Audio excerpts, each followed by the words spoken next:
The new figures show that overcrowding has leapt up by 50% in the past decade, despite 4,500 more places being made available.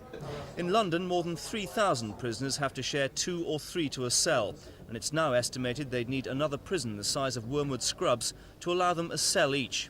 The government's own inspector of prisons has described conditions in many jails as intolerable. 26 new prisons are being built, but the National Association for the Care and Resettlement of Offenders say building more isn't the answer. What's needed is a determined effort now to say we really don't need to send so many petty offenders, so many non-violent offenders to prison. They don't need to go there. Many of them don't need to go for so long. We gain nothing from it. It neither prevents nor reduces crime. Reading Jail, built in 1843, is one of the most overcrowded in the country, 66% over its design limit, with 296 inmates.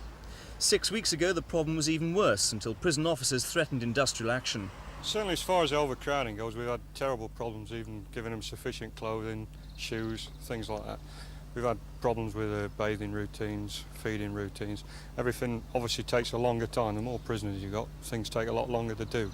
And you've threatened industrial action over that? We did take an industrial action ballot. We got a positive result, and we told the governor that we wouldn't accept any prisoners above 325.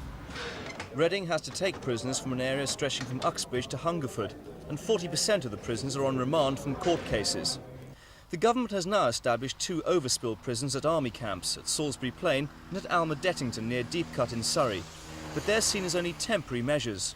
Currently housing about 700 inmates, it's an expensive solution, requiring the use of RAF dog handlers and a detachment of the Irish Rangers and the Gurkhas.